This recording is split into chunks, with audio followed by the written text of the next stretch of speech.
ngayon po para ihatid ang pinakasariwang balita tungkol sa bagyong Queenie. Narito po ang ating ekspertong totoo, ang resident meteorologist ng GMA, si Ginoong Nathaniel Cruz. Mang Tani, nasa na ba ang bagyo ngayon? Yes, Mike, naglandfall na sa Tandag, Surigao del Sur ang bagyong Queenie. At sa forecast track ng Pag-asa, pagdaan nito mamayang gabi dyan sa Caraga at Northern Mindanao ay tutumbukin naman nito bukas ang Negros provinces at posibleng maglandfall uli yun. Maghapong tatawid dyan bukas dyan sa May Sulusi at posibleng bukas sa Biyernes ng umaga dadaan naman uli ito sa Palawan patungo ng West Philippine Sea.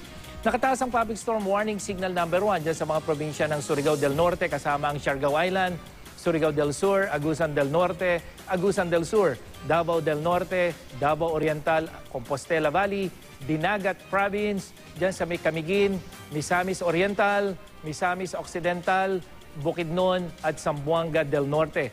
Signal number 1 din sa Southern Leyte, Bohol, Southern Cebu, Negros Oriental, Southern Negros Occidental at Siquijor dyan sa Visayas at itinas din ang signal number 1 sa Palawan kabilang na ang Calamian Group of Islands dyan sa Luzon.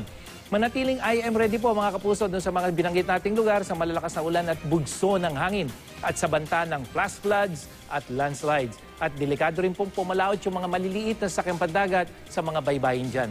Lumakas sa 55 km per hour ang hangin nito at ito ay kikilos pa kanluran sa bilis na 24 km per hour. At base sa datos ng The Weather Company, lalakas pa ang bagyong Queenie matapos na ito ay dumaan sa ating bansa pero ito po ay papalayo na ng ating bansa. At ngayong magdamag, asahan ang pag-ulan sa buong Mindanao. Posibleng malalakas na ulan ang maranasan dyan sa may Northern Mindanao at dyan sa rehiyon ng Caraga, maging sa Central at Eastern Visayas dahil po yan sa epekto ng bagyo. Bukas, magdadala pa rin ang bagyong Queenie ng katamtaman hanggang malalakas na ulan sa Mindanao, maliban na lamang sa Eastern section na makakaranas na po ng mahihinang ulan sa hinang paglayo na ng bagyo. Pero mas uulanin naman ang Western at Central Visayas. At sa Luzon, Southern section naman ang makakaranas ng ulan bukas mula umaga yan, lalo na dyan sa may rehiyon ng Mimaropa. At sa hapon naman, uulanin na rin po ang ibang bahagi ng Luzon, lalo na itong Cagayan Valley at ilang bahagi ng Quezon at Aurora provinces. Sa Metro Manila, magiging maulap sa umaga at tataas ang tsansa ng ulan mula yan hapon hanggang sa gabi. Yan ang latest mula sa GMA Weather. Ako po si Nathaniel Cruz. Magplano para sigurado. I am ready. Serbisyong totoo ng GMA News.